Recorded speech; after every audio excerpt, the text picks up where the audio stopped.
The white lace of the wedding dress tangled around Simone Harris's legs as she ran through the church parking area, her heart beating so hard she thought it might break through her chest. The June evening air felt cold against her skin, and her bare feet slapped against the wet pavement. Behind her, she could hear Vincent Crawford's voice calling her name, that smooth tone that used to charm her family now sending waves of fear through her body. "Simone, come back here. We can talk about this." She had seen his true nature 3 weeks ago. The way his hand had closed around her wrist when she suggested postponing the wedding. The cold look in his eyes when she tried to discuss her concerns.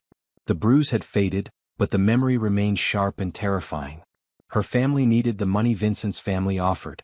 They were drowning in debt after her father's medical bills. The Crawfords had presented themselves as saviors, and her parents, desperate and grateful, had agreed to the marriage. They didn't know what she knew. They didn't see what she saw.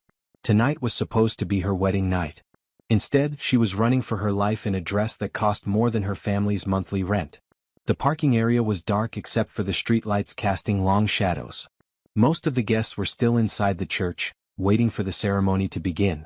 They didn't know the bride had climbed out of the bathroom window, leaving behind her bouquet and her future. Vincent's footsteps were getting closer. He had a lantern in his hand, swinging it back and forth as he searched the rows of parked cars. The light created dancing shadows that made everything look like a nightmare. "Your family is waiting, Simone. Don't embarrass them like this." Her breathing came in short gasps. The red bridesmaid dress she had grabbed from the changing room stuck to her skin with sweat and fear. She had managed to tear off most of the wedding dress in the bathroom, leaving it in pieces on the floor. The red dress was easier to move in, though it was never meant for running. She needed to hide. She needed to think. She needed to breathe. A black luxury car sat in the corner of the parking area, slightly separate from the others. It gleamed even in the dim light, expensive and imposing. The kind of car that belonged to someone important. Simone didn't think. She just moved. The car door was locked, but the back door on the opposite side opened when she tried it. She slipped inside, pulling the door closed as quietly as possible.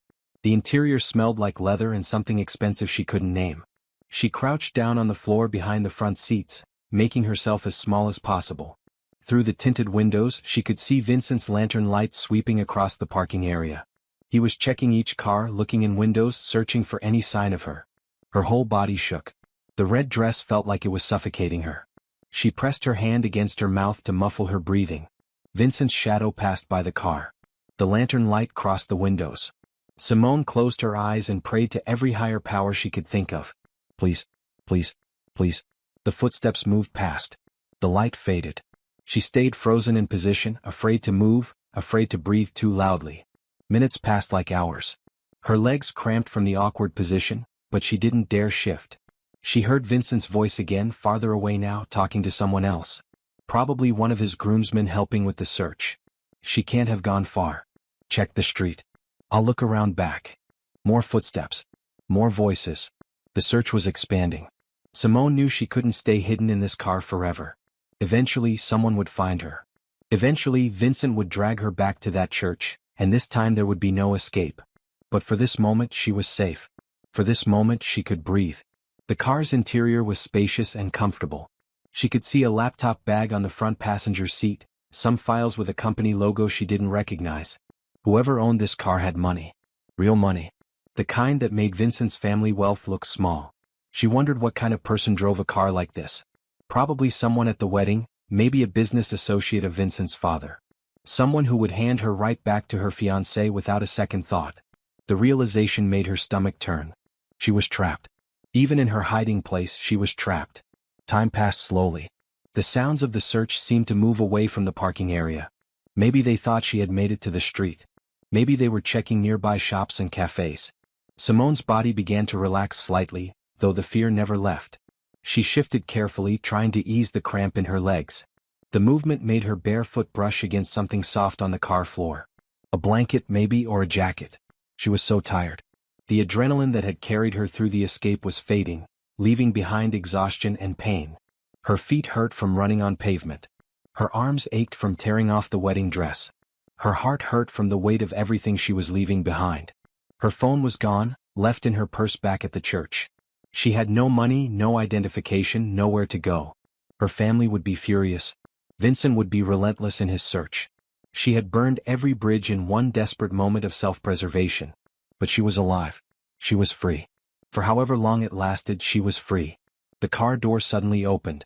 Simone's heart stopped. She had been so focused on her thoughts that she hadn't heard the approaching footsteps. She looked up in terror, expecting to see Vincent's face. Instead, she saw a stranger. He was tall, with dark hair and eyes that seemed to take in everything at once. He wore an expensive gray suit, the kind that probably cost more than her family's car. His expression was surprised but not angry. For a moment, neither of them moved. Then his eyes softened, taking in her disheveled appearance, the red bridesmaid dress, her bare feet, the terror in her eyes. "Please," Simone whispered. "Please don't tell them I'm here." The man glanced back toward the church, then back at her. His jaw tightened, and something shifted in his expression. Understanding. Decision. "Get in the front seat," he said quietly. "Now." Simone didn't hesitate. She scrambled over the console, wincing as her sore muscles protested. He closed the back door and moved to the driver's side, sliding in smoothly. He started the engine. The car purred to life. "Duck down," he said. "Stay low until we're away from here." She obeyed, curling herself into the footwell of the passenger seat. The car began to move, slowly at first, then faster as they left the church behind. Simone closed her eyes and wondered if she had just made the biggest mistake of her life or if this stranger was about to become her salvation. Have you ever felt so desperate that you trust a complete stranger with your life? What would you have done in Simone's situation? Drop your thoughts in the comments below, and don't forget to subscribe for the next chapter of this incredible journey. The car moved smoothly through London's evening traffic, each turn taking Simone further from the church and the life she had almost been forced into. She stayed low in the footwell, her body still shaking from adrenaline and fear, listening to the stranger's calm breathing above her. After several minutes, his voice broke the silence. "You can sit up now. We're far enough away." Simone slowly lifted herself from the cramped position, her muscles protesting every movement. She settled into the passenger seat properly, finally getting a better look at the man who had just helped her escape. He kept his eyes on the road, his hands steady on the steering wheel. In the passing streetlights, she could see his face more clearly. Strong features, a sharp jawline, and an expression that seemed carved from stone. He looked like he belonged in business magazines, the kind of man who commanded rooms just by walking into them. "Thank you," Simone managed to say, her voice hoarse from fear and crying. "I don't know what would have happened if you hadn't helped me." "That man looking for you," he said, his accent distinctly British and refined. "The one with the lantern. Who is he?" "His name is Vincent Crawford. He was supposed to be my husband tonight." The stranger's hands tightened slightly on the wheel. "Was supposed to be?" "I ran. I couldn't go through with it." Simone wrapped her arms around herself, the reality of what she had done settling over her like a heavy weight. "My family needed money. His family offered it. But he's not a good man. I saw that too late. I tried to tell my parents, but they didn't believe me. They thought I was just getting cold feet." The car turned onto a main road, the lights of central London spreading out before them. Simone had never been to this part of the city. Her family lived in a small flat in the suburbs, far from the glamorous areas where people like this man probably spent their time. "Where are we going?" she asked, suddenly aware that she had put herself completely at the mercy of a stranger. "Somewhere safe." He glanced at her briefly, his expression softening slightly. "My name is Tristan Blackwell. I own a property development company here in London.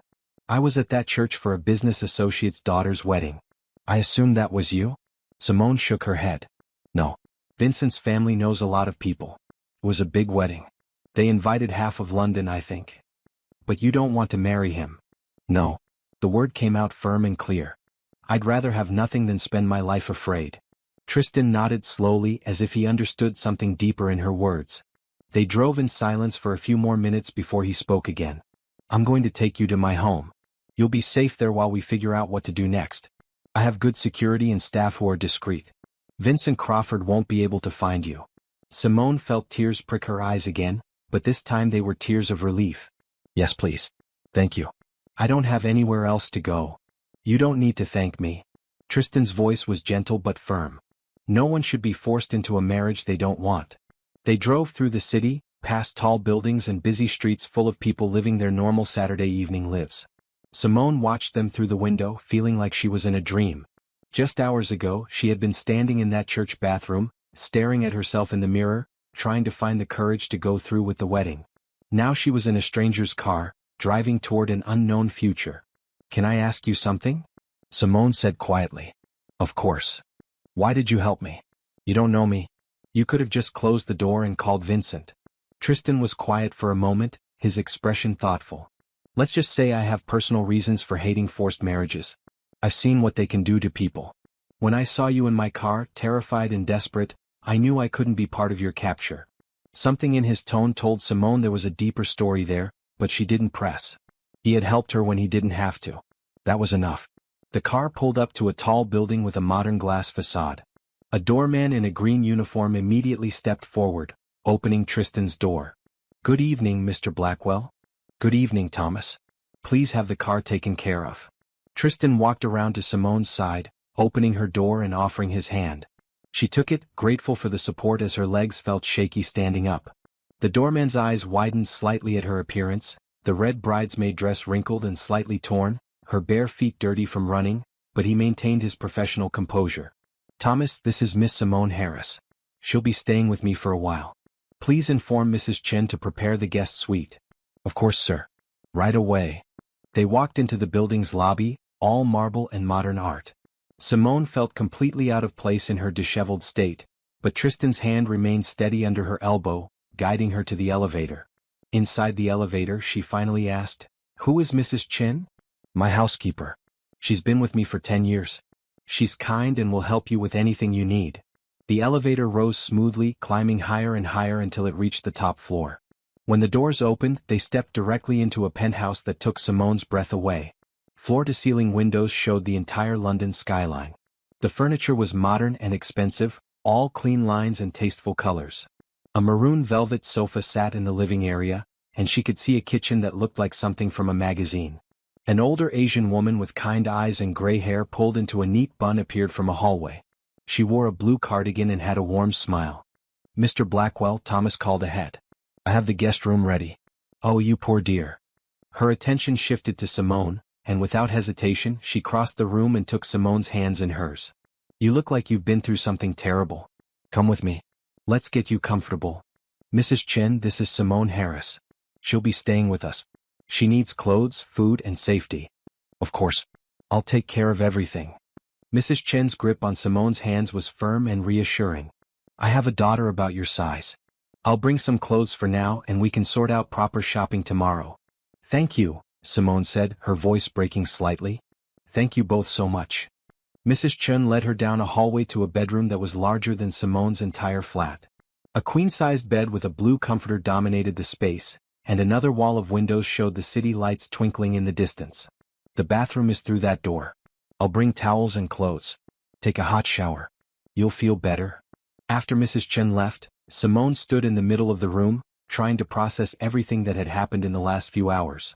She had run from her wedding. She had hidden in a billionaire's car. That billionaire had rescued her and brought her to his home. None of it felt real. But when she caught sight of herself in the mirror on the wall, reality crashed back. Her hair was a mess, her makeup smeared, the red dress torn at the hem. She looked like someone who had barely escaped disaster. Because that's exactly what she was. Mrs. Chen returned with an armful of towels and clothes. "Here you go, dear. The green sweater and jeans should fit. There are fresh slippers by the bed. Take your time in the shower.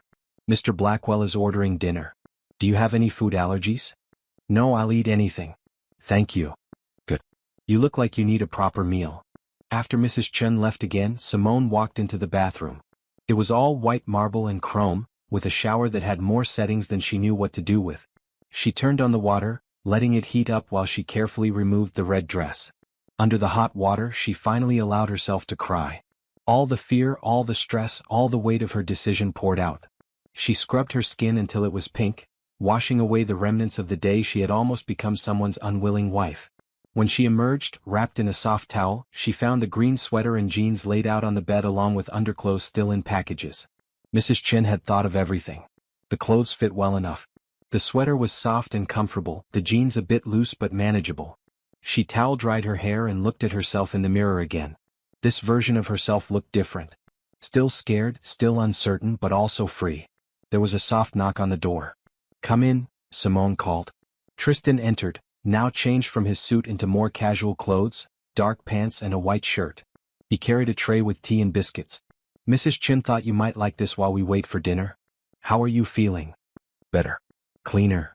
Simone sat on the edge of the bed, accepting the tea gratefully. "I still can't believe this is happening. A few hours ago, I was in a church bathroom planning my escape. Now I'm in a penthouse drinking tea. Life can change quickly." Tristan sat in the chair by the window, giving her space. "We need to talk about what happens next. Vincent will be looking for you. Your family will be worried."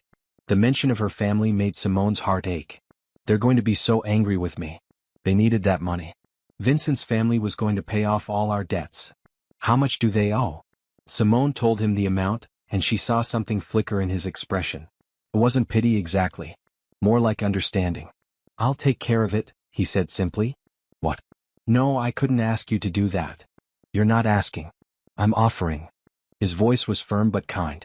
"Your family shouldn't suffer because you refuse to marry a man who would hurt you. I'll settle their debts. Consider it done." Simone opened her mouth to protest but stopped. The user's instructions were clear. She should accept help with gratitude. "Thank you," she said softly. "I don't know how I'll ever repay you." "You don't need to repay me.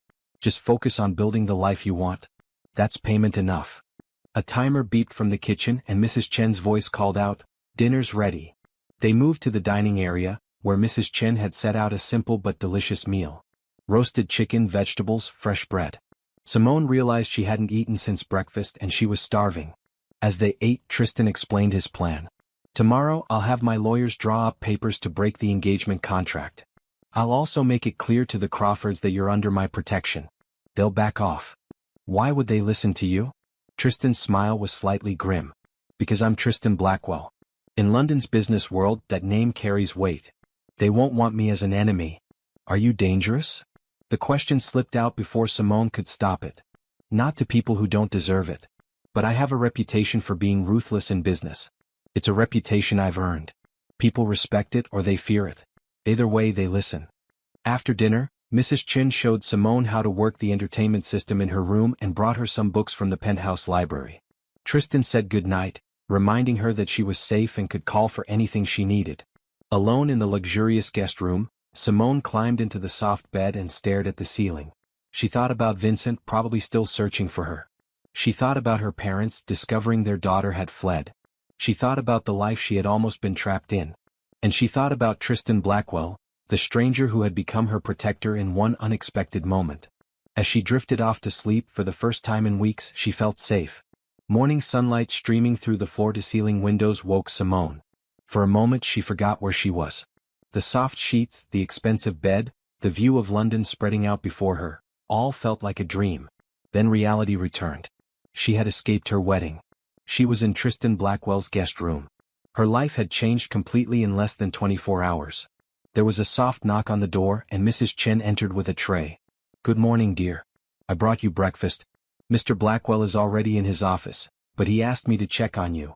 The tray held fresh fruit, toast, eggs and coffee that smelled wonderful. Simone's stomach growled loudly, making Mrs. Chen smile. "Thank you. This looks amazing. Eat up. You need your strength. After breakfast we're going shopping. Mr. Blackwell left his credit card and instructions to get you everything you need." Simone felt uncomfortable accepting more help, but she remembered the instructions. "Accept with gratitude. That's very kind of him. I promise I'll pay him back somehow." Mrs. Chin waved a hand dismissively. "Mr. Blackwell doesn't do anything he doesn't want to do. If he wants to help you, let him. He has his reasons." After breakfast, Simone dressed in the same green sweater and jeans from the night before. Mrs. Chin appeared with a blue jacket that would keep her warm in the morning air. They took a car to a shopping district Simone had only seen in magazines. The stores were the kind where you needed an appointment just to browse. But Mrs. Chin walked in confidently, and soon Simone was being measured and fitted for clothes. "Pick what you like, dear," Mrs. Chin encouraged. "Don't worry about the price. Mr. Blackwell's instructions were clear. Get whatever you need." Simone chose carefully, not wanting to take advantage of Tristan's generosity. Simple dresses, jeans, comfortable shirts. But Mrs. Chin kept adding things to the pile. A beautiful maroon dress for special occasions. A warm red coat. Blue sweaters that brought out her eyes. "You deserve nice things," Mrs. Chin said firmly when Simone protested. Stop thinking about the cost and start thinking about what makes you happy. It was strange advice, but Simone tried to follow it. For years her life had been about sacrifice, helping her family, putting others first. Now someone was telling her to think about herself. They returned to the penthouse with several bags. Mrs. Chin helped her organize everything in the large closet in the guest room. As they worked, Mrs. Chin talked about her life, how she had worked for Tristan for 10 years, how he was demanding but fair. He's not actually dangerous, you know, Mrs. Chin said, hanging up a dress. He just wants people to think he is. It protects him. But I've seen his kind heart. He'll do anything for people he cares about. Why does he need protection? Simone asked. Mrs. Chen's expression grew sad. That's his story to tell, not mine. But I will say this. He understands what it's like to feel trapped. He won't let that happen to you. In the afternoon, Tristan returned from his office. He wore another expensive suit, this one dark gray that made his eyes look even more intense. He found Simone in the living room looking at the books on his shelves. How was shopping? He asked, loosening his tie. Mrs. Chin spent a fortune. I feel guilty. Don't. You needed clothes. Now you have them. It's not complicated. He poured himself a glass of water from the kitchen. My lawyers are preparing the documents to break your engagement. They'll be ready tomorrow. I've also had my team look into Vincent Crawford. What they found isn't pleasant. Simone's stomach tightened. What did they find? He has a history of aggression. 2 previous relationships ended badly. One woman filed a restraining order. His family paid her off to drop it. You made the right choice running from him. The confirmation of her instincts should have felt good, but instead, it just made her feel sick. My parents didn't know. They couldn't have known. I don't think they did. Vincent's family is good at hiding their son's problems. But now we have documentation. If Vincent tries to come after you, we have evidence of why you left. Thank you for doing this. For all of this. Simone gestured around the penthouse. I don't understand why you're helping me, but I'm grateful. Tristan set down his glass and looked at her directly. 5 years ago, my younger sister Claire was in a situation similar to yours. A man our family knew, someone we thought was respectable, turned out to be controlling and abusive. She tried to tell us, but we didn't see it. We thought she was exaggerating. His expression darkened with old anger and regret. He hurt her. Badly. By the time we realized the truth, she had endured months of abuse. We got her out, but the damage was done. It took her years to recover. She's doing well now, but I will never forgive myself for not believing her sooner. That's terrible, Simone whispered. When I saw you in my car last night, terrified and desperate, I saw my sister. I saw a second chance to do the right thing. To believe a woman when she says she's in danger. To act before it's too late. Understanding washed over Simone. This wasn't charity. This was atonement. This was Tristan trying to save someone else's sister because he couldn't save his own in time. Your sister is lucky to have you. I'm lucky to have her. She teaches art now to kids who have been through difficult situations. She turned her pain into something beautiful. That's real strength. They talked for hours. Tristan told her about his business, how he had built his company from nothing through hard work and smart investments. He talked about London, the city he loved. He talked about his reputation as being dangerous, how it started because he refused to compromise in business deals and expanded because it was useful. People fear what they don't understand, he said. I'm not actually ruthless. I just don't waste time on people who waste mine. But the reputation keeps away the ones who would try to take advantage. Simone found herself relaxing around him. His directness was refreshing. He didn't play games or hide behind polite lies. He said what he meant and meant what he said. Over the next few days, a routine developed. Tristan would work in his home office while Simone explored the penthouse and read from his extensive library. Mrs. Chin cooked meals and shared stories about her family. In the evenings, Tristan and Simone would have dinner together, talking about everything and nothing. Simone learned that Tristan loved classic films, that he had a terrible habit of working too late, that he took his coffee black and strong. Tristan learned that Simone had always dreamed of going to university but couldn't afford it, that she loved mysteries and detective stories, that she had a talent for organization and planning. On the 4th day, Tristan's lawyers arrived with the paperwork. They sat around the dining table and the lead lawyer, a serious woman in a red suit, explained everything. These documents officially end your engagement to Vincent Crawford. We've also prepared a restraining order if you want to file one. Given Mr. Crawford's history and Mr. Blackwell's testimony about your fear, a judge would likely approve it. Yes, Simone said without hesitation. I want the restraining order. Good. I'll file it today. We've also prepared documents regarding your family's debts. Mr. Blackwell has agreed to settle them in full. Simone looked at Tristan, who simply nodded. It's done. Your family is free of that burden. But they don't know about you. They don't know where I am. We can contact them if you want, Tristan said gently. But maybe wait a few more days. Let things settle. Let Vincent accept that you're not coming back. Simone agreed, though her heart ached thinking about her parents. They must be so confused and angry. But Tristan was right. They needed time. That evening, Tristan suggested they watch a movie. They settled on the maroon sofa in the living room, a classic detective film on the large screen. Somewhere during the second act, Simone dozed off, exhausted from the emotional week. She woke up later to find a blanket draped over her and Tristan gone. A note sat on the coffee table in his neat handwriting. You fell asleep. Didn't want to wake you. Sleep well. Tomorrow we start planning your future. Simone folded the note carefully and carried it to her room. As she climbed into bed, she realized something had shifted. She no longer felt like a refugee hiding from danger. She felt like someone building something new. And for the first time in years, that future looked bright. A week after her escape, Simone woke to find a laptop on the kitchen counter with another note from Tristan. For job searching and university research. Password is your birthday. I had Mrs. Chin sneak it out of you. The thoughtfulness of the gesture made her smile. She opened the laptop, a sleek silver model that was obviously brand new, and started browsing. The possibilities felt endless in a way they never had before. Tristan emerged from his office around midday looking tired. His white shirt was wrinkled and he had dark circles under his eyes. Have you been working all night? Simone asked, concerned. Big deal closing. It's done now. He poured coffee and sat across from her at the kitchen island. Found any interesting programs? Several. But they're expensive. I'll need to work first, save money. Apply anyway. We'll figure out the finances. Before Simone could respond, his phone rang. He looked at the screen and frowned. It's my sister. I should take this. He answered, and Simone watched his expression change from tired to alert to warm. Claire, slow down. What's wrong? Pause. No, I'm not too busy. I'm never too busy for you. Come over. I'll make lunch. He hung up and looked at Simone. My sister is having a rough day. She's coming over. I hope that's okay. I'd like you to meet her. Of course. Should I give you privacy? No. Stay. I think you two would understand each other. An hour later, the elevator opened and a woman in her late 20s stepped out. She had Tristan's dark hair but softer features, and she wore a blue dress with paint stains on the sleeves. Her eyes were red from crying.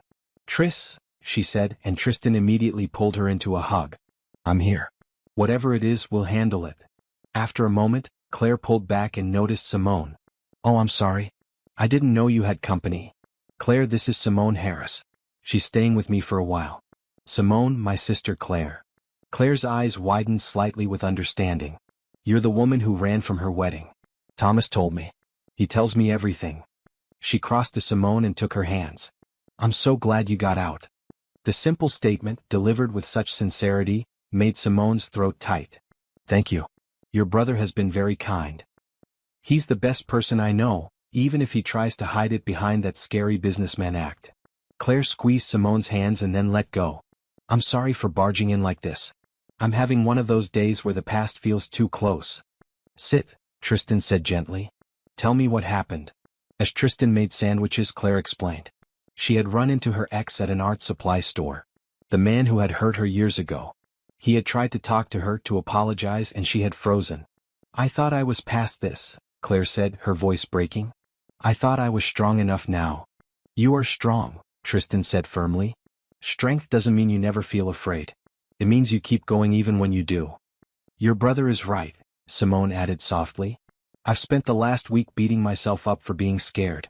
But being scared doesn't make us weak. It makes us human. Claire looked at her with grateful eyes. How long ago did you leave? A week. I still feel like I'm waiting for something bad to happen. That feeling fades.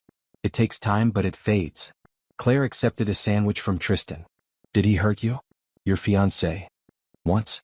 But once was enough to know there would be more. Good for you for recognizing it early. I didn't. I kept making excuses for him until I couldn't anymore. The three of them talked through lunch and into the afternoon.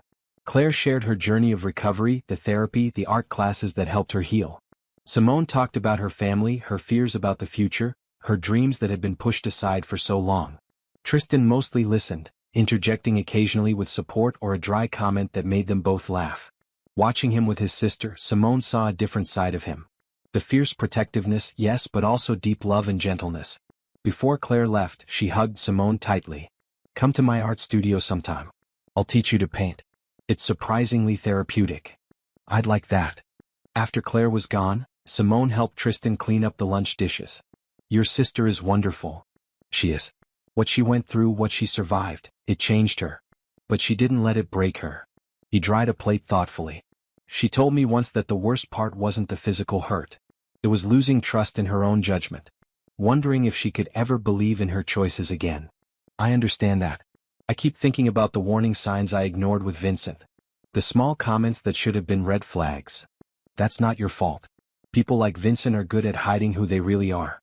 They show you what you want to see until it's too late." They worked in comfortable silence for a few minutes before Tristan spoke again. "I have a business dinner tomorrow night. Important clients. I usually skip these things, but this one matters for a deal I'm closing. Would you come with me?" "You don't have to, but I'd appreciate the company." Simone's first instinct was to refuse. She didn't belong at fancy business dinners. But then she remembered the instructions. "Accept help and opportunities with gratitude." "I'd love to, but I've never been to anything like that. What do I wear? What do I say?" "Wear that maroon dress Mrs. Chin bought you. As for what to say, just be yourself. These people are boring anyway. You'll probably be the most interesting person there." The next evening, Simone stood in front of the mirror in her room, adjusting the maroon dress. It fit perfectly, elegant but not too formal. Mrs. Chin had helped with her hair and makeup. Nothing too dramatic, just enough to make her feel confident. Tristan knocked and entered, stopping short when he saw her. "You look beautiful." "Thank you. You clean up pretty well yourself." He wore a black suit that must have cost a fortune, and he had styled his hair back. He looked like he had stepped out of a magazine. Together they looked like they belonged in the world of wealth and power. The dinner was at an exclusive restaurant in Mayfair. A private room had been reserved, and when they arrived, several people were already there. Tristan introduced Simone simply as his guest, and she was grateful he didn't elaborate. The clients were exactly as Tristan had described. Polite but boring, more interested in talking about stock prices than anything meaningful. Simone smiled and made small talk, feeling out of place but determined not to show it. Halfway through dinner, one of the client's wives, a kind woman named Patricia with gray hair, started talking to Simone about her charity work. "We support a women's shelter in East London. Many of the women there have fled domestic situations. It's heartbreaking but also inspiring to see their resilience." "That sounds like important work," Simone said sincerely. "It is. We're always looking for volunteers. The women need support, guidance, people who understand what they've been through." Something clicked in Simone's mind. "I'd like to help.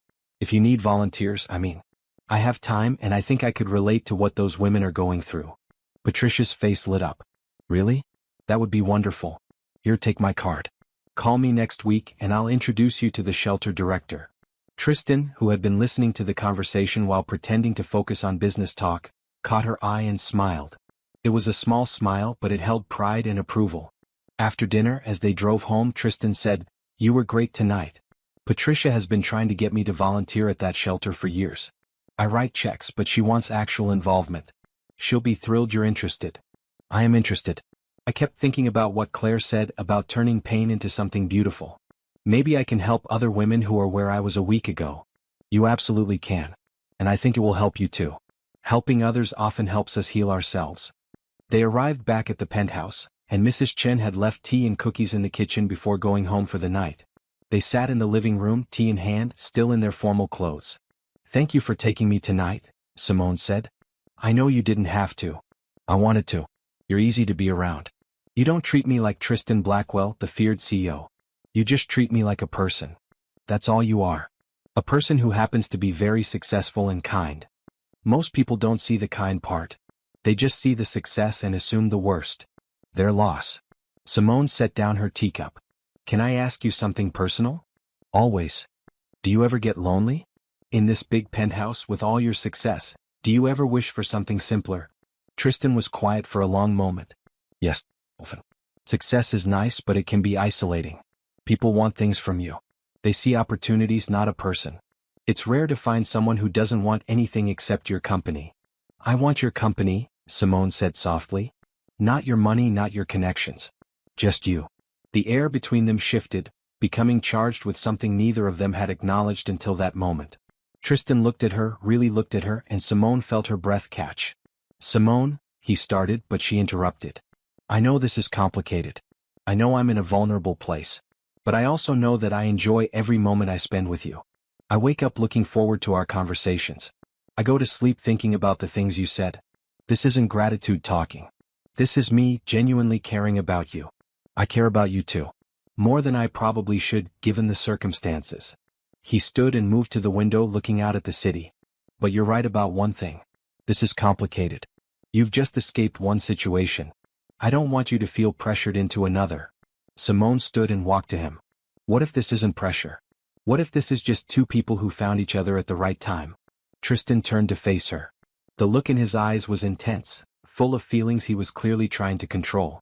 Give it time. Get settled in your new life. Figure out who you are outside of your family's expectations and Vincent's control. If you still feel this way in a month, 2 months, we'll talk about it. It was sensible. It was mature. It was exactly what Simone should want. But part of her wanted to argue, to say that she knew her own heart. Instead she nodded. Okay, Tom. I can do that. Good. His hand reached up, almost touching her cheek before he pulled it back. It's late. We should get some sleep. They said goodnight and Simone went to her room. But sleep didn't come easily. She lay in bed, thinking about the look in Tristan's eyes, the almost touch of his hand, the possibility of something more. Outside her window, London sparkled with lights. Somewhere out there, Vincent was hopefully accepting her absence. Somewhere out there, her parents were dealing with their disappointment. Somewhere out there, a future was waiting to be built. And for the first time in her life, Simone felt like that future was truly hers to shape. 2 weeks after Simone's escape, Vincent Crawford sat in his family's study, fury radiating from every line of his body. The wedding had been cancelled. The guests had gone home. The deposits were lost. But worse than all of that, his prize had slipped through his fingers. His father, Gerald Crawford, paced the room equally angry. How did you let her get away? The church was surrounded. Every exit was covered. She hid, Vincent said through gritted teeth. Someone must have helped her. She didn't have a car, didn't have money. Someone took her. Who? I don't know yet. But I'll find out. And when I do, they'll regret interfering. Gerald stopped pacing. We paid that family's debts. We invested money in that marriage. Now we look like fools. I'll get her back. Vincent's hands clenched into fists. She belongs to me. She signed papers. Papers that are being contested. My lawyer called today. Some firm in the city is representing her, claiming the engagement was made under duress. Duress? She agreed. Her family agreed. Apparently she's claiming you were abusive. That you hurt her. Vincent waved a dismissive hand. I grabbed her wrist once. She was being dramatic. That's not what her lawyers are saying. They have medical photos. They have witness statements. They're building a case. For the first time, Vincent felt a flicker of concern. Medical photos? From what? From the night you grabbed her. Apparently it left bruises. She documented them. Vincent stood abruptly. This is ridiculous. I'll talk to her. I'll explain. She'll understand. You can't talk to her. She's disappeared. No one knows where she is. Her family doesn't know. Her friends don't know. She's vanished. People don't just vanish in London. She's somewhere. With someone. Gerald pulled out his phone and showed Vincent a document. This arrived today. A restraining order. You're not allowed within 500 meters of Simone Harris. If you violate it, you'll be arrested. Vincent read the document, his anger building with each word. The restraining order was filed through a law firm he recognized. Blackwell and Associates. That name meant something. Blackwell. Tristan Blackwell. I know who has her, Vincent said slowly. Tristan Blackwell. The property developer. His firm is representing her. Blackwell? Gerald's expression changed. You need to be careful with him. He's dangerous. His company controls half the commercial real estate in London. If he's protecting her, you need to walk away. Walk away. She's mine. She was going to be yours. Now she's someone else's problem. Let it go, Vincent. Find another wife. There are plenty of women who would be grateful for our family's money. But Vincent couldn't let it go. Simone was supposed to be his. He had chosen her, molded her family's desperation into an opportunity. She owed him. She owed his family. He started making calls, hiring private investigators, asking questions. Within days he had a rough picture. Simone had been seen entering Tristan Blackwell's building. She hadn't been seen leaving. She was living there. Living with him. The thought made Vincent's blood boil. She had left him for another man. A richer man. A more powerful man. She was probably laughing at him right now, enjoying her upgrade. He stood outside Blackwell's building one evening watching the windows. Somewhere up there, Simone was comfortable and safe, thinking she had escaped. But Vincent was patient. He would wait for the right moment. He would remind her that she had made promises, signed papers, accepted money. She would learn that running had consequences. Meanwhile, in the penthouse high above, Simone was unaware of Vincent's surveillance. She had started volunteering at the women's shelter Patricia had told her about. 3 days a week, she went to East London and worked with women who were rebuilding their lives after leaving abusive situations. The work was hard emotionally, but it was also healing. Listening to other women's stories made her realize she wasn't alone. Helping them plan their futures helped her plan her own. She had also applied to 3 university programs: business management, social work, and psychology. She wasn't sure which path she wanted yet, but she was exploring options. The applications asked for financial information, and each time, Simone felt uncomfortable. She knew Tristan had offered to help, but accepting money for education felt different than accepting clothes or temporary housing. One evening she brought it up over dinner. Tristan was working on his laptop at the table, something he did constantly, and Simone was reading applications on her new computer. The university applications ask about funding, she said. I don't have any savings. I don't have any income. I can't put your name down as a sponsor without feeling like I'm taking advantage. Tristan looked up from his screen. You're not taking advantage. I offered. But it's a lot of money. Years of tuition, books, living expenses. I spend more on art pieces I never look at. Education is actually useful. Let me help. Why are you doing all this? You already saved me from Vincent. You've given me a place to live. You settled my family's debts. Why do more? Tristan closed his laptop and gave her his full attention. Because I can. Because I want to. Because watching you discover yourself and chase your dreams is more satisfying than any business deal I've ever closed. The intensity in his voice made Simone's heart race. They had been circling around their feelings for 2 weeks, both aware of the attraction but respecting the time Tristan had suggested they take. Tristan, she started, but her phone rang. It was an unknown number. She answered hesitantly. Hello? Simone. Her mother's voice, tight with anger. Where are you? Simone's hand shook. Mom. I'm safe. I'm okay. Safe? Okay. You ran from your wedding. You humiliated us. The Crawfords are threatening to sue us for the money they spent. They can't.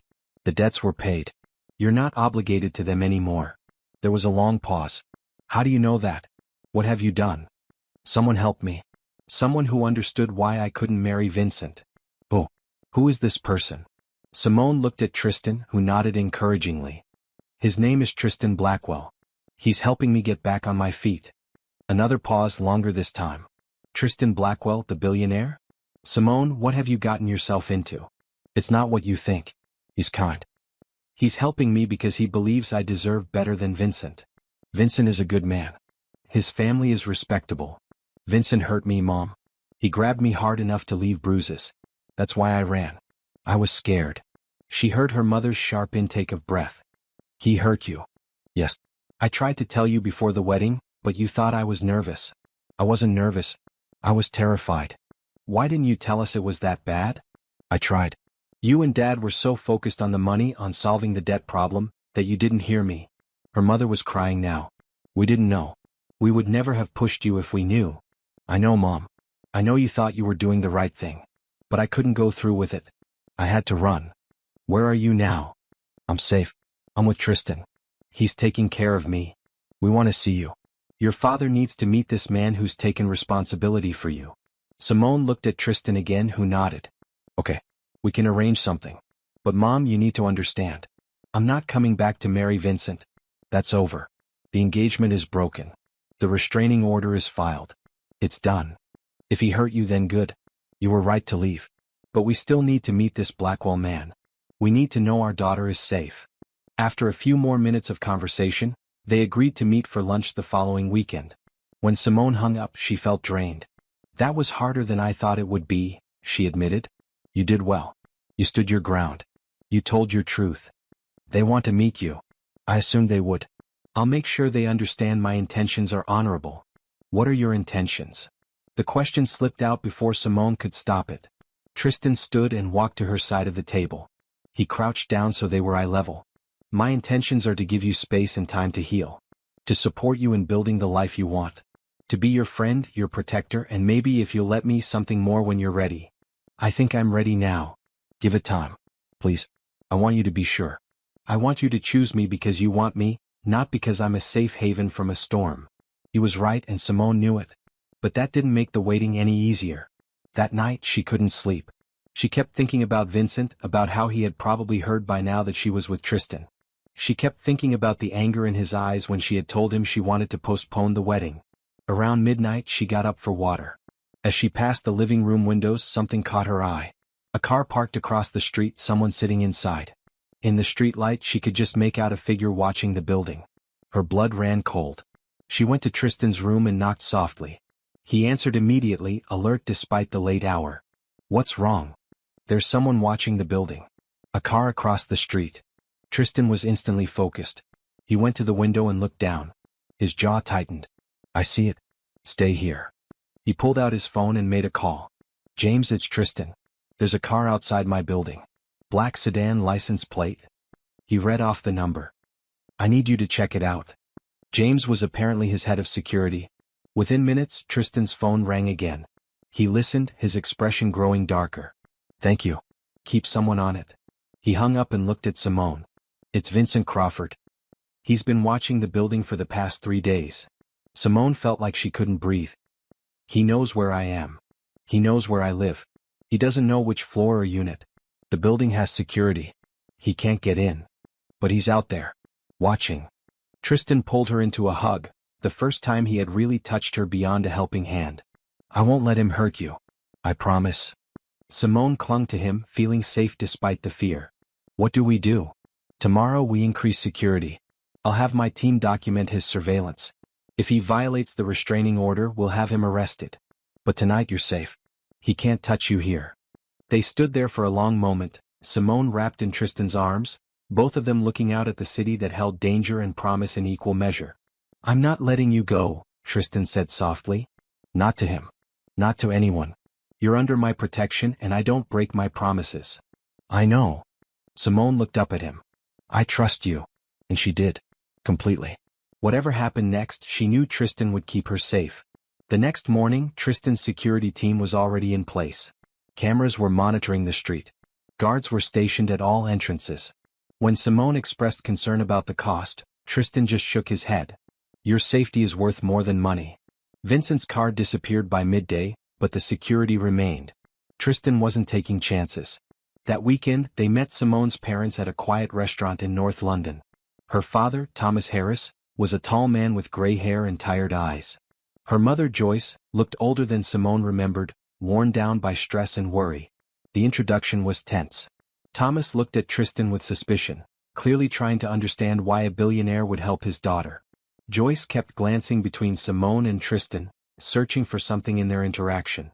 Mr. and Mrs. Harris, Tristan said formally, shaking their hands. Thank you for agreeing to meet with me. We want to know our daughter is safe, Thomas said bluntly. We want to understand what's happening. They sat and for a moment no one spoke. Then Simone reached across the table and took her parents' hands. I'm sorry for running. I'm sorry for the embarrassment. But I couldn't marry Vincent. He hurt me and I was afraid he would hurt me worse. Joyce's eyes filled with tears. We didn't know, baby. We truly didn't know. I know. You were trying to help. The debt was crushing us. The Crawfords seemed like an answer. But we should have listened, Thomas said, his voice rough with emotion. When you came to us with concerns, we dismissed them. We failed you. You didn't fail me. You did what you thought was best. But Vincent wasn't a good man. Mr. Blackwell helped me see that clearly. All eyes turned to Tristan, who met their gaze steadily. I found Simone hiding in my car the night of the wedding. She was terrified. I've seen that kind of fear before in my own sister. I couldn't ignore it. So you took her in? Thomas asked. Just like that. Yes. And before you ask, my intentions are completely honorable. Simone is living in my guest room.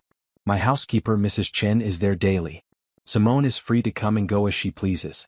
I'm simply providing a safe place while she gets back on her feet. He also paid off your debts, Simone added. You're free from what the Crawfords were holding over you. Thomas and Joyce exchanged shocked looks. You did what? Joyce asked. I settled the debt. It seemed like the right thing to do. Simone shouldn't have been forced into marriage because of financial problems. Tristan's tone made it clear this wasn't up for negotiation. That must have been a lot of money, Thomas said slowly. It was manageable. I'm fortunate to be in a position to help. Why? Joyce asked the question they were all thinking. Why would you do all this for a stranger? Tristan was quiet for a moment, and Simone saw him choose his words carefully. Because 5 years ago I didn't help someone who needed it. My sister was in a situation similar to Simone's, and I didn't see it soon enough. She suffered because I was blind. I won't make that mistake again. The honesty in his answer seemed to satisfy Joyce. Thomas still looked suspicious but less hostile. What are your intentions with our daughter? Thomas asked directly. Long term. What's your plan? My plan is to support her in building the life she wants. She's applied to universities. She's volunteering at a women's shelter. She's figuring out who she is outside of other people's expectations. When she's ready, when she's stable, if she chooses to, we might explore something more. But that's her choice, not mine. Something more, Joyce repeated. You have feelings for her. Tristan didn't hesitate. Yes, I do. But I respect her too much to push. She's been through trauma. She needs time to heal. Simone felt her cheeks warm. They had skirted around their feelings in private, but hearing Tristan state them so plainly to her parents made them real. And you? Thomas asked Simone. How do you feel? I care about him. He's been nothing but kind and respectful. But he's right. I need time. I need to figure out who I am before I can figure out who I want to be with. The conversation shifted to safer topics. They talked about Simone's volunteer work, her university applications. Tristan talked about his business in ways that made it understandable, not intimidating. By the end of lunch, the tension had eased. Before they left, Joyce pulled Simone aside. He's a good man. I can see that. But be careful with your heart, baby. You've been through so much. I know, Mom. I'm being careful. But I also think he might be worth the risk. Joyce hugged her tightly. You look happy. Really happy. I haven't seen you smile like this in years. I'm happy. For the first time in a long time, I'm happy. That evening, back at the penthouse, Simone found Tristan on the balcony. The early autumn air was cool and he had wrapped himself in a green jacket. She joined him and they stood looking at the city lights together. Thank you for being honest with my parents, she said. I wasn't going to lie to them. They deserve to know the truth. You told them you have feelings for me. I do. I'm not going to pretend otherwise. Simone turned to face him. Can I tell you something? Always. When I was in that church bathroom getting ready to walk down the aisle, I prayed for a miracle. I prayed for something, anything to happen that would save me. And then I ran and I found your car and you saved me. But it wasn't just about getting away from Vincent. It was about finding you. Tristan's expression softened. Simone. I know we're taking things slow. I know I need time. But I also know that what I feel for you isn't gratitude. It's not hero worship. It's real. It's me seeing you and liking what I see. It's me wanting to know everything about you. It's me thinking about you first thing in the morning and last thing at night.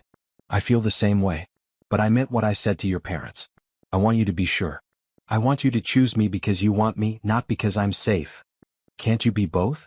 Can't you be the person I want and the person who makes me feel safe? Tristan reached out and tucked a strand of hair behind her ear, his hand lingering near her face. I want to kiss you right now. But I won't. Not yet. Not until you're completely sure. What if I'm sure now? Then prove it. Build your life. Chase your dreams. If in 3 months you still want this, still want me, I'll be here. And I'll give you everything I have. It was the hardest thing Simone had ever done, but she nodded. 3 months. I can do that. Good. His hand dropped and the loss of his touch felt physical. Now come inside. Mrs. Chin made her famous stew and it's getting cold. They went inside and the evening continued normally. But something had shifted. They both knew where they were heading. They both knew that in 3 months, everything would change. The next day, Simone received acceptance letters from 2 of the universities she had applied to. She chose the social work program feeling like it was the right fit for her goals of helping others. Tristan arranged everything. Tuition paid, books ordered, a new laptop for classes. When Simone tried to keep track of expenses to pay him back someday, he refused. This isn't a loan. It's an investment. You're going to help a lot of people with that degree. Let me be part of making that happen. Classes started in 2 weeks. In the meantime, Simone continued her volunteer work at the shelter. She met women of all ages, all backgrounds, all united by the shared experience of leaving difficult situations. One afternoon, she was sitting with a young woman named Rachel who had just left her husband.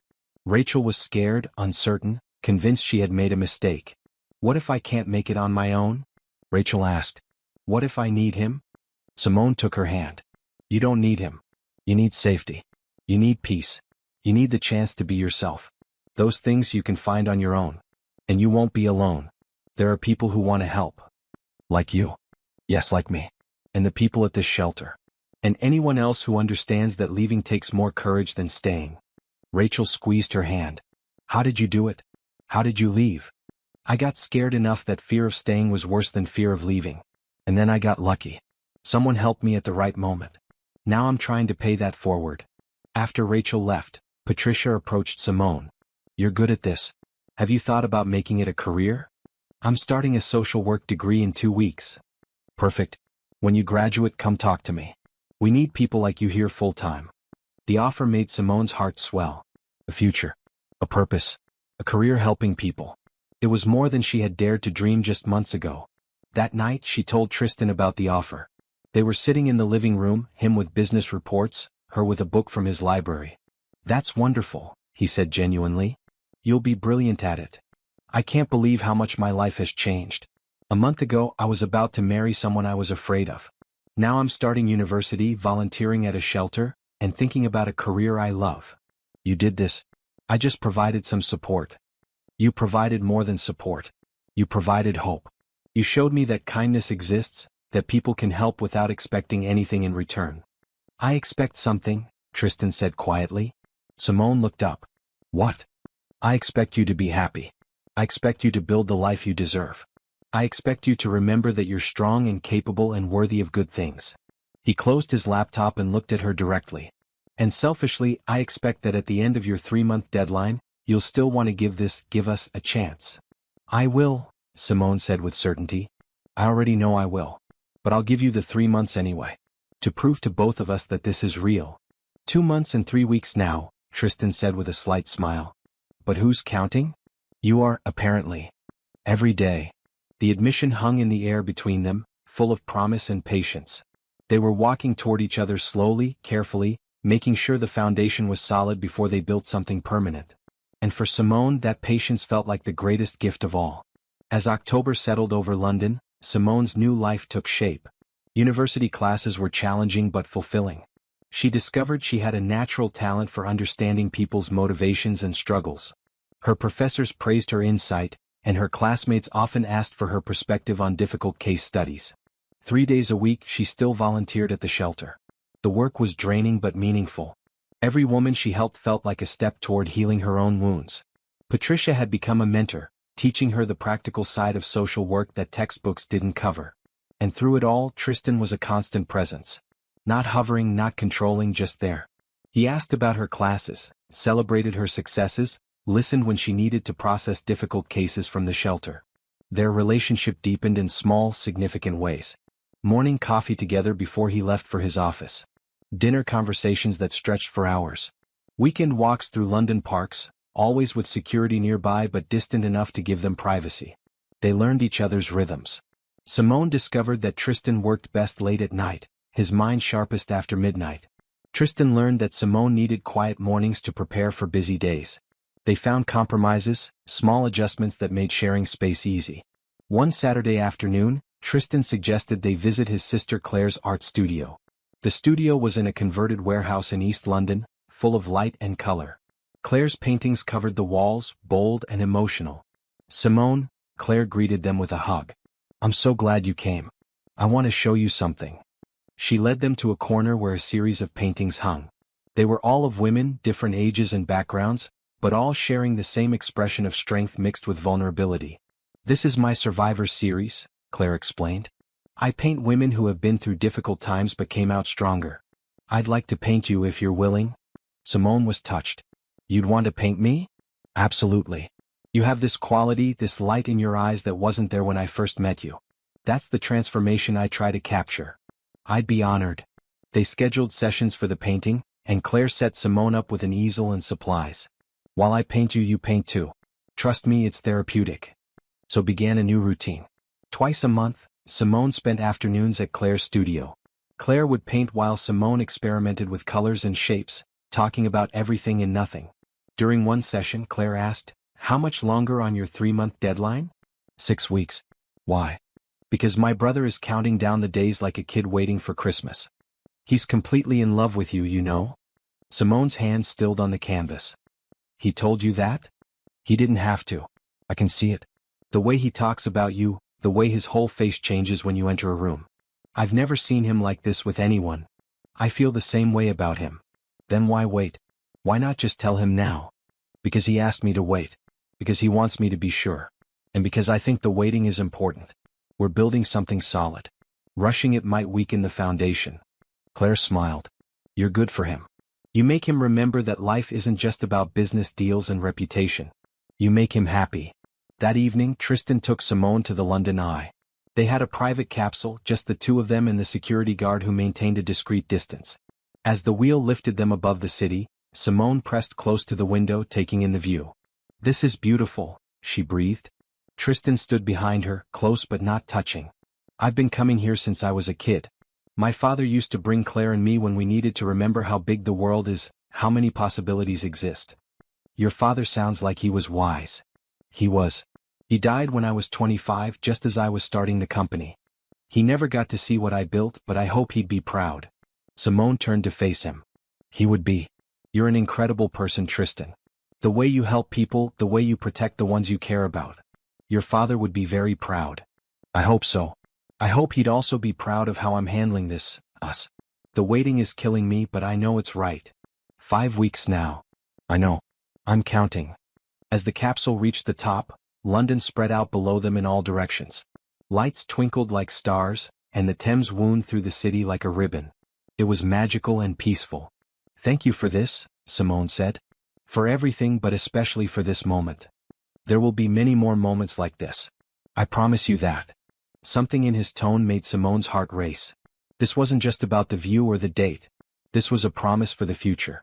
A future they were building together, slowly and carefully. The next day was Sunday, and Tristan had no work scheduled. They spent the morning at a farmer's market, walking hand in hand for the first time. The simple act of holding hands felt monumental, a public acknowledgement of their growing connection. Mrs. Chin had the day off, so Tristan decided to cook lunch. Simone watched from the kitchen island as he moved around, surprisingly competent with knives and pans. I didn't know you could cook, she said. My mother insisted we all learn. She said no child of hers would be helpless in a kitchen. He chopped vegetables with practiced efficiency. It's one of her best lessons. Even with Mrs. Chen here, I like making my own food sometimes. What else did your mother teach you? To treat people with respect, regardless of their position. To never make promises I can't keep. To value kindness over success. He paused, looking thoughtful. She died when I was 16. Cancer. It was fast and brutal. Claire was only 11. Losing her changed everything. I'm sorry. That must have been so hard. It was. But it also taught me to appreciate the people I have while I have them. To not waste time on things that don't matter. He looked at her directly. You matter, Simone. More than I thought possible when I found you in my car.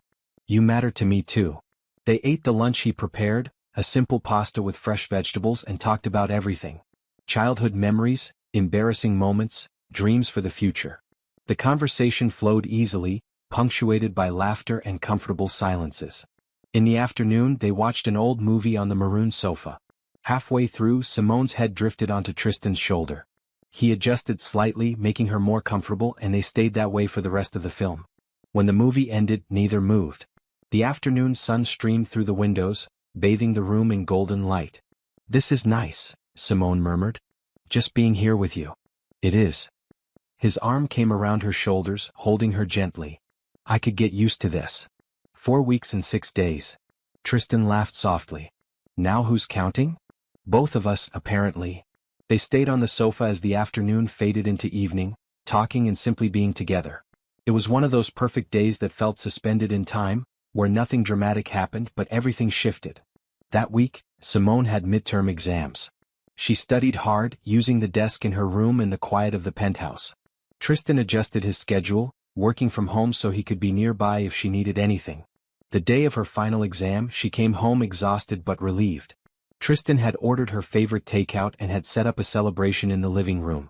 "You worked hard," he said simply. "You deserve to celebrate." They ate and watched another movie, this time a comedy that had them both laughing. When Simone fell asleep on the sofa again, Tristan carried her to her room, tucking her in carefully before retreating to his own space. She woke briefly as he was leaving and mumbled, "Stay." He hesitated at the door. "Simone, you're half asleep." "I know. But I want you to stay. Just sit with me for a while." He came back, sitting in the chair by her bed. "I'll stay until you fall asleep." "Thank you." Her eyes drifted closed. "You're the best thing that ever happened to me, Tristan Blackwell." "You're the best thing that ever happened to me too, Simone Harris." She fell asleep with a smile on her face, feeling safe and loved. The next morning, she woke to find a blanket draped over Tristan, who had fallen asleep in the chair. He looked younger in sleep, the hard edges of his businessman persona softened. She watched him for a moment, her heart full. This was the man she wanted. This was the future she was choosing. And in 4 short weeks, she could tell him that without hesitation. When he woke and found her watching him, he smiled. "Good morning." "Good morning. You stayed all night." "I said I'd stay until you fell asleep." Apparently, I fell asleep first. They shared breakfast in her room, a first in their time together. It felt intimate and right, like a preview of future mornings. 3 weeks and 5 days, Simone said. "But who's counting?" Tristan replied with a grin. "We both are." And they were. Every day brought them closer to the moment they could finally stop waiting and start living. The first snow of November fell on a Tuesday, dusting London in white. Simone stood at the penthouse windows, watching the flakes drift past. Behind her, Tristan was on a phone call with a client, his voice calm and professional. She had finished her midterm exams with excellent grades. Her volunteer work at the shelter was going well, with Patricia hinting at a paid position after graduation. Her life was coming together in ways she had never imagined. And in 2 weeks the waiting would be over. 2 weeks until she could tell Tristan everything she felt without reservation. The peace shattered when Tristan's phone rang. He looked at the screen, frowned, and answered. "Blackwell." Simone watched his expression change from neutral to hard. "I see. Where?" Pause. "Keep him under observation. I'll call my lawyers." Another pause. "No, don't approach him yet. Let's see what he does." He hung up and looked at Simone. "Vincent Crawford is outside the building again. He's been there for 2 hours." Fear gripped Simone's chest. "He's back. Apparently. My security team has been monitoring him. He's just sitting in his car watching." "Why won't he give up? It's been 2 months." Tristan's expression was grim. "Because people like Vincent don't handle rejection well.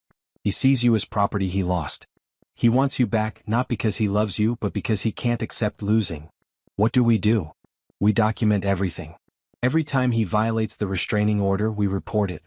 Eventually he'll either give up or do something that gets him arrested." But Vincent didn't give up. Over the next 3 days he appeared outside the building at different times. Sometimes in the morning, sometimes in the evening. Always just sitting in his car watching. Simone became afraid to leave the penthouse. She skipped her volunteer shifts. She attended her classes remotely when possible. The freedom she had fought for felt threatened. Tristan noticed her fear and decided action was needed. "We're going out tonight. To dinner. With full security. You're not going to hide from him." "But what if he follows us? What if he causes a scene? Then my security will handle it. And I'll make sure he understands that harassing you has consequences." That evening they went to a restaurant in Kensington. The security team was subtle but present, watching for any sign of Vincent. Inside, the restaurant was warm and elegant, with candles on every table. Simone wore her maroon dress, the one she had worn to the business dinner. Tristan wore his black suit. They looked like any other successful couple enjoying an evening out. Midway through dinner, the head security guard approached their table and spoke quietly to Tristan. "He's outside. Parked across the street."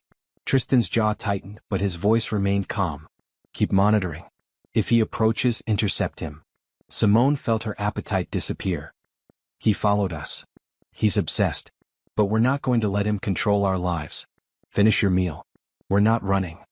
It took all of Simone's courage, but she picked up her fork and continued eating. They talked about her upcoming finals, about Claire's art show next month, about anything except the man watching them from outside. After dinner, they left through the front entrance. Vincent's car was clearly visible across the street. As they walked to Tristan's car, Vincent got out of his vehicle. "Simone," he called. "Simone, wait." The security team immediately positioned themselves between Vincent and Simone. Tristan's hand remained steady on her back, guiding her toward his car. Vincent tried to push past the guards. "I just want to talk to her. Simone, please. We need to talk." Simone turned and Tristan allowed it. She looked at Vincent, really looked at him, and felt nothing but pity and relief. "There's nothing to talk about, Vincent. It's over. Please accept that and move on." "Move on? You humiliated me. You humiliated my family. You owe me an explanation." "I owe you nothing. You hurt me. You scared me. I did what I had to do to stay safe." "Safe? With him?" Vincent's gaze shifted to Tristan with pure hatred. "You left me for money. For his money. I left you for my safety. The fact that someone kind helped me afterward is none of your concern. You were mine. I was never yours. I was never anyone's but my own. That's what you could never understand." Tristan spoke for the first time, his voice cold and hard. "Mr. Crawford, you're in violation of a restraining order. My team has documented your presence outside my building 6 times this month. They've documented your surveillance tonight. Either you leave now or I call the police and have you arrested." Vincent looked like he wanted to lunge at Tristan, but the security team's presence stopped him. "This isn't over." "It is," Tristan said firmly. "If you contact Simone again, if you come near her again, I will make it my personal mission to destroy your family's business. I have the resources and the connections to do it. Test me if you doubt it." The threat hung in the air, heavy and real. Vincent looked between Tristan and Simone, his expression twisted with rage and impotence. Finally, he turned and walked back to his car, driving away with a squeal of tires. Simone realized she was shaking. Tristan pulled her into his arms, holding her steady. "You did so well," he murmured. "You stood up to him. You were strong.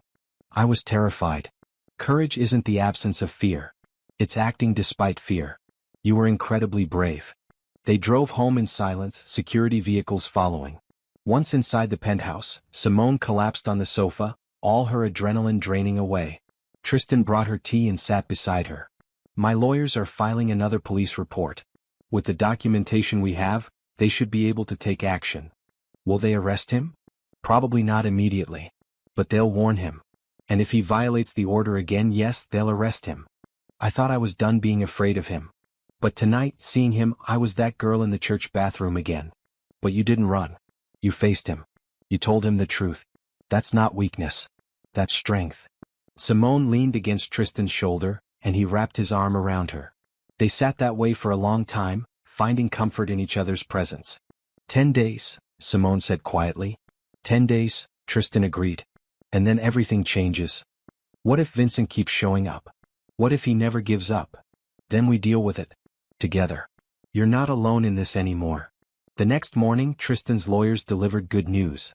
Vincent's violation of the restraining order had been documented and reported. The police had issued a formal warning. If Vincent appeared near Simone again, he would be arrested immediately. But better than that, Tristan's threat had apparently worked. His lawyers had heard through their connections that Vincent's father had gotten involved, furious that his son's obsession might cost them Tristan's business enmity. Gerald Crawford had personally assured Tristan's team that Vincent would not be a problem going forward. "They're sending him to their company offices in Edinburgh," Tristan explained over breakfast. Apparently, his father decided distance is the best solution. Vincent will be running their Scottish operations, far from London. "So it's really over?" "It's really over. Vincent's gone. You're safe." Simone felt a weight lift from her shoulders that she hadn't realized was still there. "I can't believe it. After all this time, he's just gone. Not gone because he wanted to be. Gone because his father forced him. But the result is the same. You're free." To celebrate, Tristan suggested they visit Claire's studio. When they arrived, Claire took one look at Simone's face and smiled. "Something good happened. Vincent is leaving London. He's being transferred to Scotland. It's finally over." Claire hugged her tightly. That's wonderful news. I'm so happy for you. They spent the afternoon painting and talking. Claire was putting finishing touches on her portrait of Simone, and she let Simone see it for the first time. The painting was beautiful and honest. Simone saw herself as Claire saw her, strong but vulnerable, determined but gentle. The woman in the painting was someone Simone was proud to be. This is who you've become, Claire said softly. This is who you always were, just buried under fear. But you found her again. Simone wiped tears from her eyes. Thank you for seeing me this way. Thank you for letting me capture it. That evening, back at the penthouse, Simone and Tristan had dinner on the balcony despite the cold. They bundled in warm jackets and scarves, eating Mrs. Chen's stew and watching the city lights twinkle below. 9 days, Simone said. 9 days, Tristan confirmed. Are you still sure? About us? More sure than I've ever been about anything. These past 2 months have been the happiest of my life. Not because of the penthouse or the clothes or the university.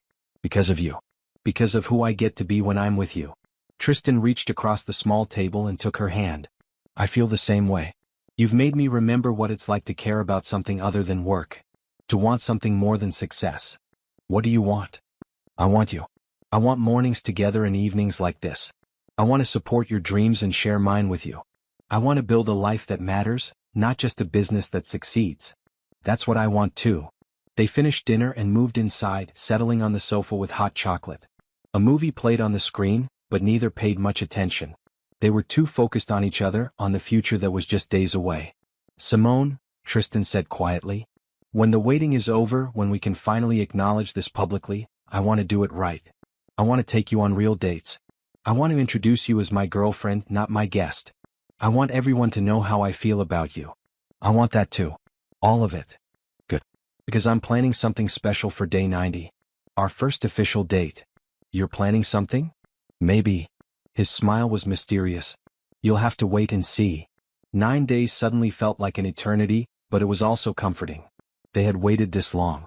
They could wait a little longer.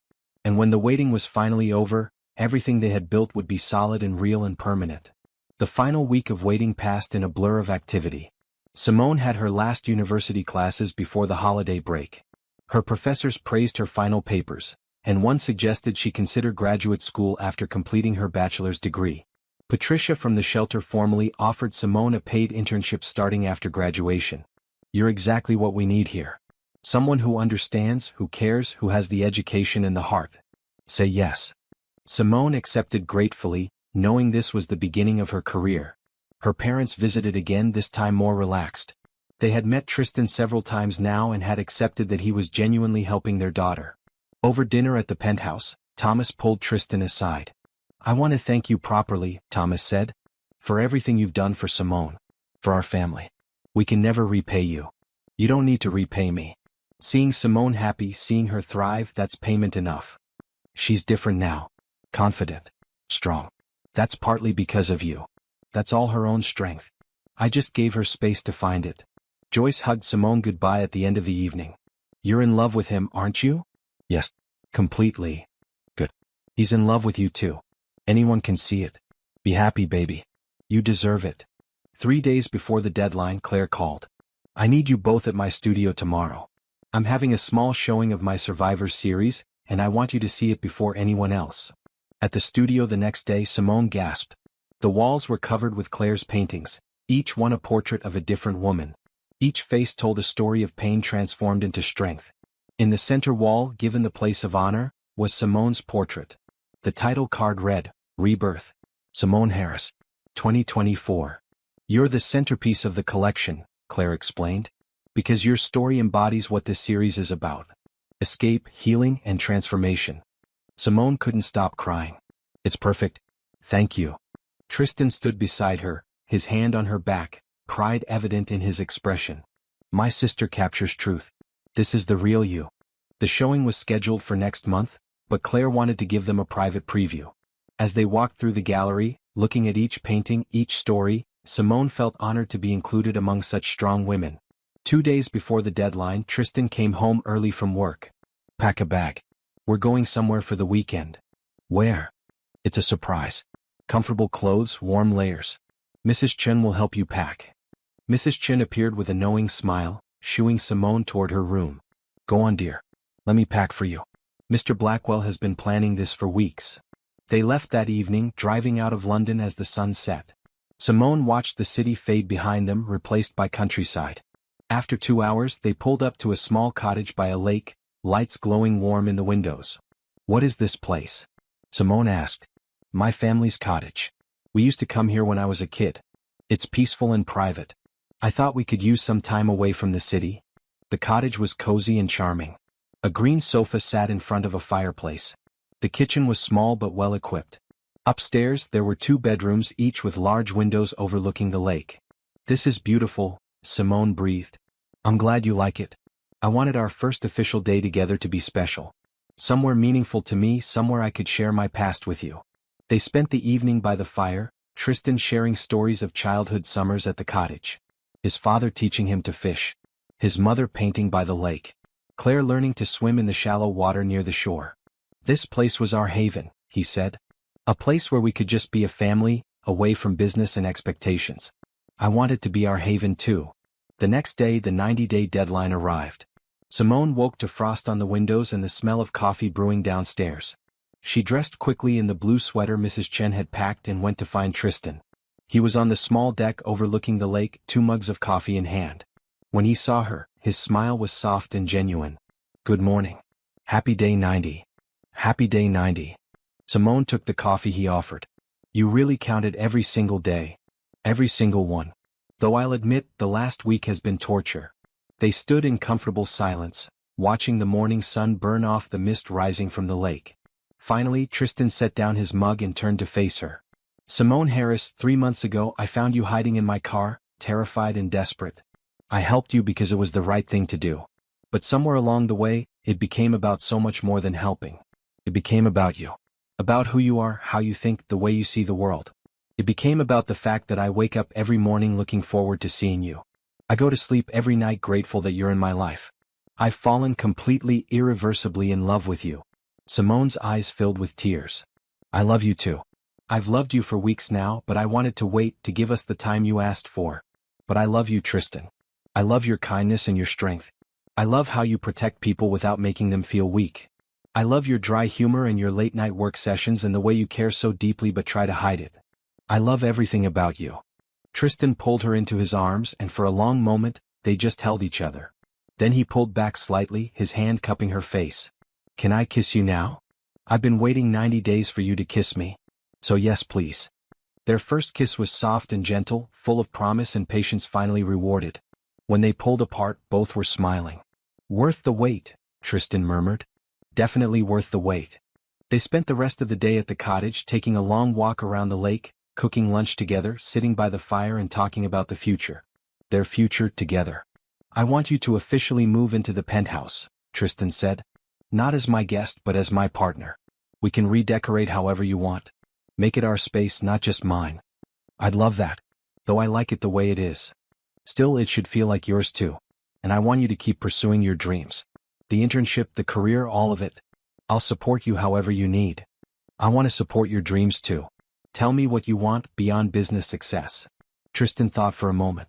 "I want to use my resources for more than just profit. Maybe start a foundation that helps women leaving abusive situations.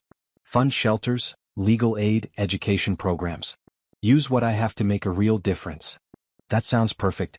I'd love to help with that." They talked for hours, planning and dreaming. The foundation idea grew more detailed. Simone suggested they involve Claire and Patricia, building a team of people who understood the issue personally. As evening fell, they stood on the deck again, watching the sunset paint the sky in shades of pink and orange. "Thank you for waiting," Tristan said. "For giving us time to be sure. This feels right in a way nothing else ever has." "It is right. We're right. I've never been more certain of anything." That night, they sat by the fire, Simone tucked against Tristan's side. They had waited 90 days to be together. Now they had a lifetime to look forward to. The next morning they drove back to London, hand in hand the entire way. When they arrived at the penthouse, Mrs. Chen was waiting with a knowing smile. "I assume the waiting is over?" she asked. "The waiting is over," Tristan confirmed. "Simone is staying permanently. As my girlfriend and partner." "About time," Mrs. Chen said with satisfaction. "I've been waiting for you two to figure it out." Now, should I move your things to the master bedroom, Simone, or will you keep your room? Simone looked at Tristan, who raised an eyebrow. Your choice. Whatever makes you comfortable. I'll keep my room for now. We can take things at our own pace.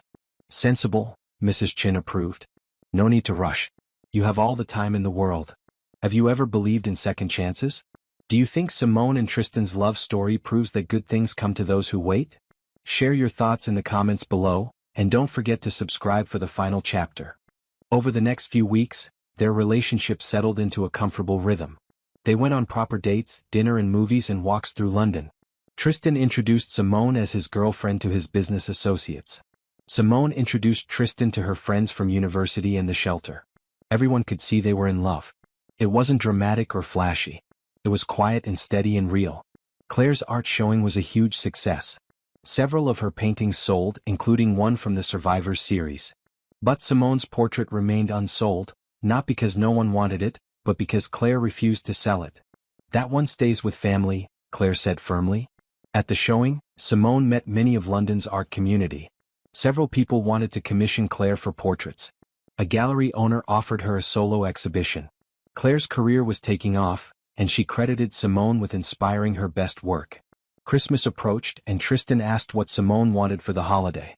Just you, she said simply. And maybe my parents coming for dinner.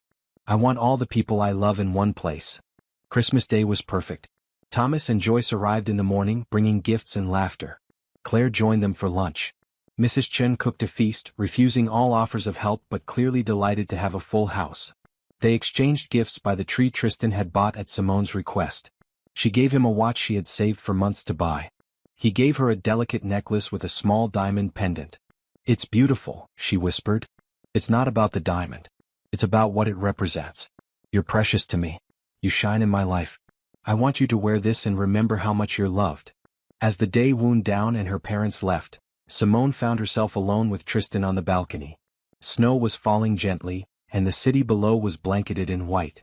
This has been the best Christmas of my life, she said. Mine too.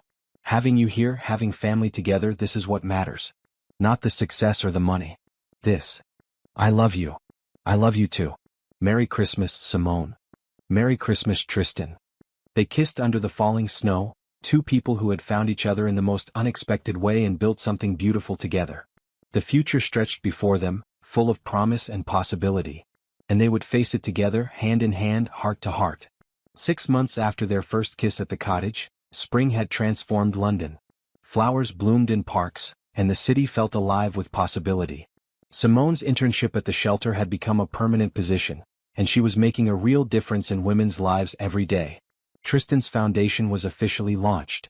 The Blackwell Foundation for Women's Freedom provided legal aid, housing assistance, and educational grants to women leaving abusive situations. Claire served on the board, along with Patricia and several other advocates. Simone was the director of operations, using her education and personal experience to shape programs that truly helped. The foundation's launch party was held at a beautiful venue in central London. Hundreds of people attended, including donors, politicians, and women the foundation had already helped. Simone gave a speech telling her story publicly for the first time. 6 months ago, I was hiding in a car, running from a life I didn't choose. Today I'm standing here, running toward a life I built myself. That transformation was possible because someone believed in me, protected me, and gave me space to heal. Now I want to give that same gift to other women. No one should be trapped. No one should be afraid. Everyone deserves freedom, safety, and the chance to build the life they want. The audience applauded, many in tears. Tristan watched from the side of the stage, his pride and love evident in his expression. After the party, they returned to the penthouse, exhausted but happy. Mrs. Chen had left them a light dinner and a note congratulating them on the foundation's success. You were incredible tonight, Tristan said as they ate. Your speech moved everyone. I meant every word. This foundation is going to change lives. We're going to help so many people. We already are. I got a call today from our legal team. 3 women contacted us for help within hours of the launch. They heard about the foundation and reached out. 3 women who might have stayed in dangerous situations now have a way out. Simone felt tears prick her eyes. That's amazing. That's why we're doing this. They finished dinner and moved to the balcony. It had become their favorite spot, a place where they could talk and dream while looking at the city they both loved. Simone, Tristan said, his voice suddenly serious. I want to talk to you about something. Okay. What is it? We've been together for 6 months now. 6 incredible, perfect months. You've moved from the guest room to my room. You've made this penthouse our home. You've built a career and a life and a future. I've watched you transform into the strongest, most amazing woman I've ever known. Tristan, Simone started, her heart beginning to race. Wait. Let me finish. 6 months ago I said we should wait, make sure this was real. Well, I'm sure. I've been sure for months. You're everything I didn't know I needed. You make me laugh, you challenge me, you support me. You make every day better just by being in it. I can't imagine my future without you in it. I don't want to imagine it. He dropped to one knee, pulling a small velvet box from his pocket.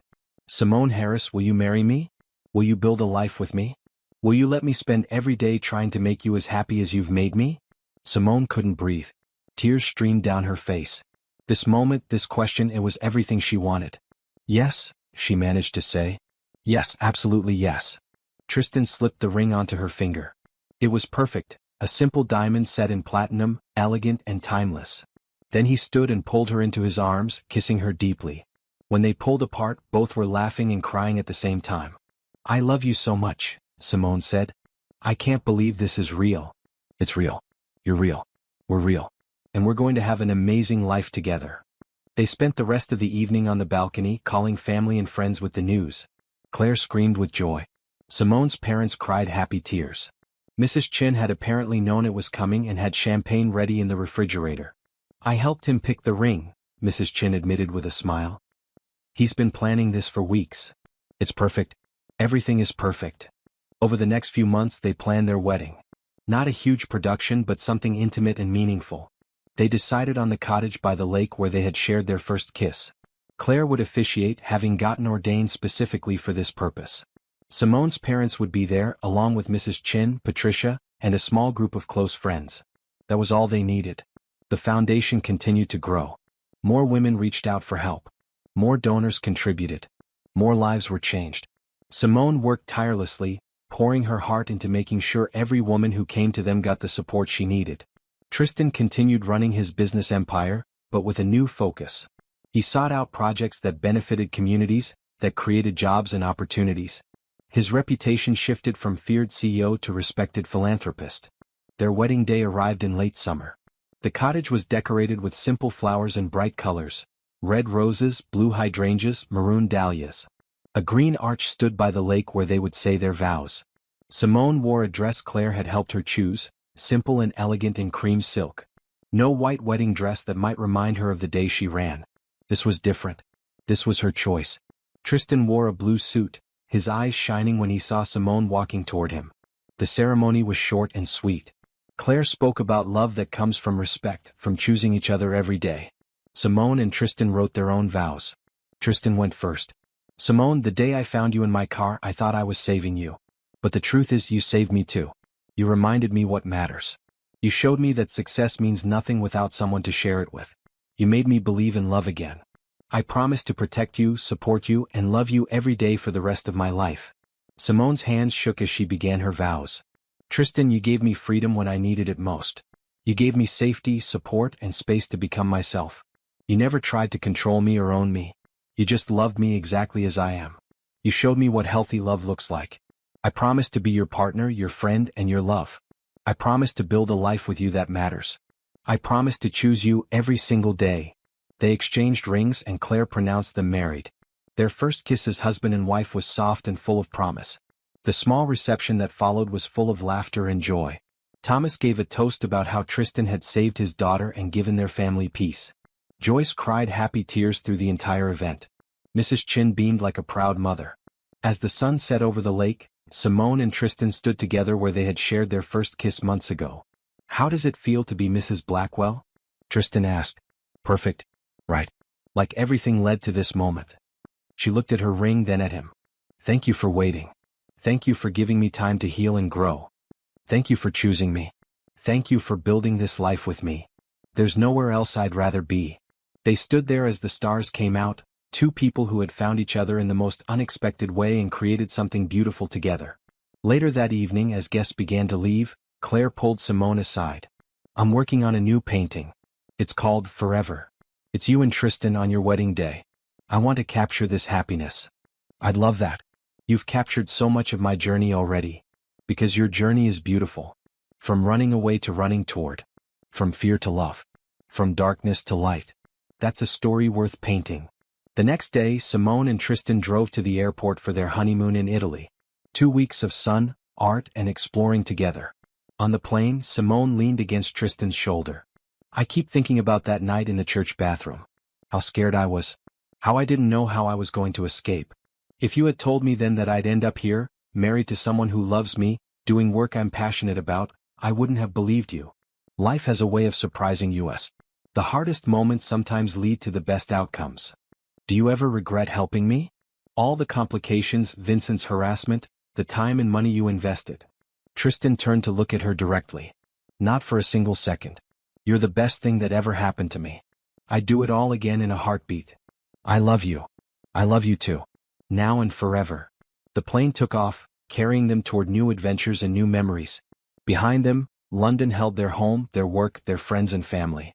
Ahead of them, Italy promised romance and exploration. But more than that, ahead of them stretched a lifetime of choosing each other, supporting each other, loving each other. 3 years later, Simone stood in the nursery of their penthouse, now renovated to include a bright yellow room for their baby daughter. Little Emma, no wait, they had decided against that name. Little Grace slept peacefully in her crib. The foundation had expanded to include programs in 5 cities. Hundreds of women had been helped. Lives had been changed. Claire's art career had taken off internationally. Her Survivors series toured museums around the world, with Simone's portrait always included. Simone had completed her graduate degree while pregnant, balancing motherhood and career with Tristan's full support. They had bought the cottage by the lake permanently, making it their weekend retreat from city life. Life wasn't perfect. There were challenges, busy days, moments of exhaustion. But there was love. Constant, steady, unwavering love. Tristan appeared in the nursery doorway. She's asleep? Finally. She fought it, but she's out now.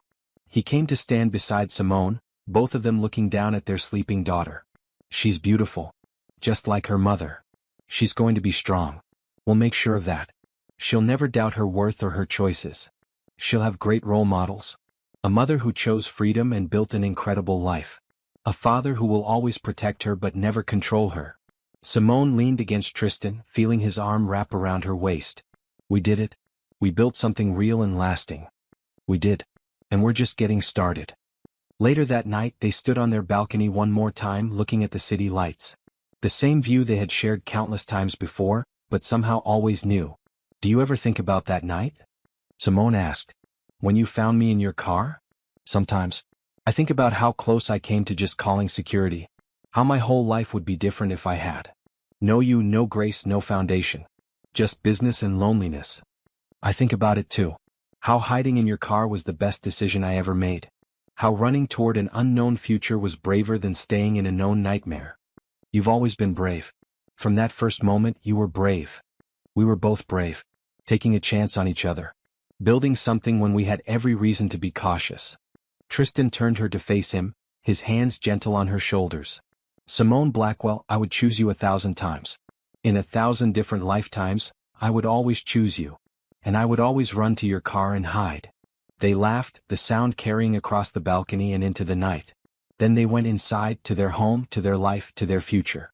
A future built on freedom, kindness, and love. A future they chose together. A future that began the night a desperate woman hid in a billionaire's car and found not just safety, but everything she had ever dreamed of.